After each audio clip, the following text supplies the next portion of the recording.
Hello, and today is Sunday, the 29th of March, 2020. This is my little daily vlog thing of how things are going and updating things.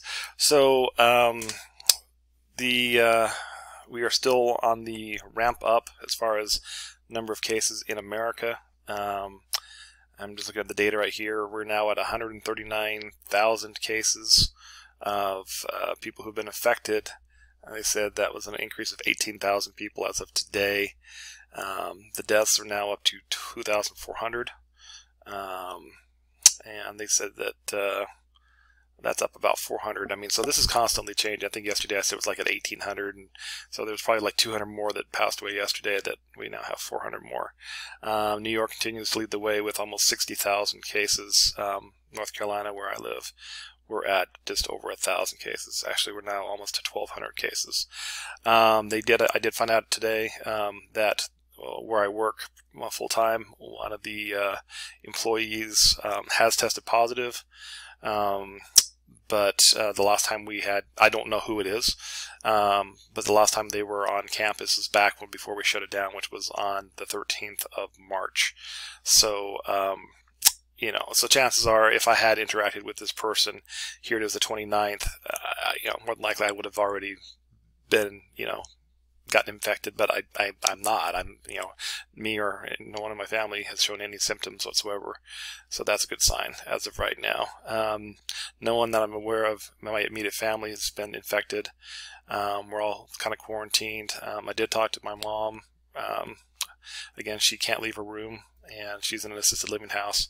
And so that's, we did talk about how, I may have mentioned this yesterday, that it would have been, it's harder. It's almost like we're under house arrest, but we haven't done anything wrong. And so I did talk with my oldest daughter, who's married. She works at Target. I've been very impressed with how Target has been responding to this, because they're kind of an essential thing.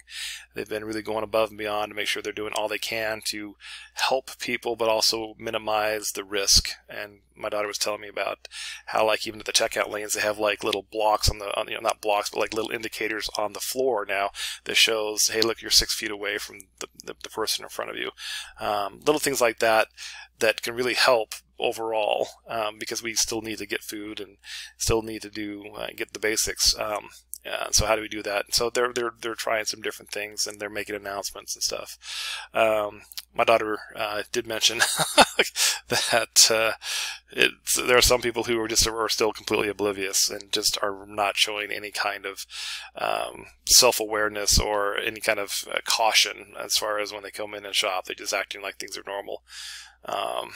And that's unfortunate that some people just haven't quite grasped the what's going on right now. So as far as Sunday goes, so again, we had church at home, and that's what we do now on Sundays because we're not allowed to have congregate. But I had it with me, my wife, and my 3 daughters, and that was a cool experience. So it's, anyway, that's kind of what's been going on. It's been nice to have a break this weekend. I've still been doing school work for really not my full-time job, my other jobs that I work, which are adjuncting at different schools. In fact, one of the schools I work at, their semester ends actually tonight. And so I've been in contact with some students who have been struggling to get some stuff completed because of what's been going on in the world. And so 2 of them have officially requested incompletes. And so I put the paperwork through and stuff like that. There is, I've reached out to the students at that school, because at that school, this one that I'm working as an adjunct at, students can opt in for a pass-fail. Basically, if they have at least a B or higher, because it's a graduate level students, if it's a B or higher, they can get a passing grade if they choose. So let's say they were an A student and they wanted to get they were going to end up getting a B in the class. They could choose to get a pass. They would still get credit for the class, but it won't hurt their GPA. So all the students have that option, as far as that school goes. Not all schools are doing that as of yet. As far as the public schools go, I was talking with my 17-year-old who's a junior, and right now they're shut down. The schools are shut down until May 15th. May 15th. So today is the 29th of March. The latest rumors or word is that they may just say, hey, look, the challenge is if they even go on to online classes, not all students have access, especially if they're at the stay-at-home, where we're at right now. They may not have access to a computer, or you may have multiple kids at home that need to access the computer at the same time, or whatever the deal is.